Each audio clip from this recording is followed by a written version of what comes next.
Assalomu alaykum akalar, ukalar, opalar, singillar. Mana xudo xolasa Moskva shahridan musofir yurgan aka ukalarimizga reyslarimiz muntazam ravishda qo'yildi. Kimdan kim O'zbekiston Toshkent shahriga ketmoqchi bo'lsa, metro Katenik, avtovokzal Katenikidan reyslarimiz har kuni amalga oshirilmoqda. Reyslar vaqti, ketish sanalari, qancha yuk kerak, dokumentlar sohasida qanaqa muammo, hammaligini ishonch to'milarga murojaat qilib bilib olishingiz mumkin. Reyslarimiz hozirgi kunda har kuni amalga oshiryapti. Kechki soat 19:30 da hamda 21:30 da reyslar vaqti.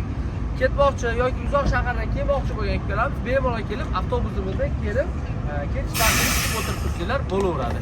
Har bir yo'lovchiga 65-75 kilogrammgacha sumkalarimiz положено. So'mga mana bagaj joylarini ko'rsatamiz, hozir keling. Bagajimiz mana shu avtobusimizda 57 yo'lovchi bo'lsa, 57 yo'lovchiga moslashib mana. Yo'lovchilar operator akkuratli hech bir yo'lovchidan sumkasiga pul olinmaydi. Sumkaga pul olinmaydi, faqat tamoyishda 300 rubl yoki 200 rubl rasxod bo'lib qolishi mumkin. Ushbu rasxodni cho'ntaklaringizga solsanglar bo'ldi. Prezddan tashqari yeb ichishga yoki o'zingizlarning birorta narsalarga yoki sigaret chekishga bu yoqda shunga sarflaysizlar, boshqa hech qanaqa pul sarflamaysizlar. 2,5-3 sutkada shunday komfortabilniy avtobuslar sizlarni manzillariga yetkazib qo'yadi.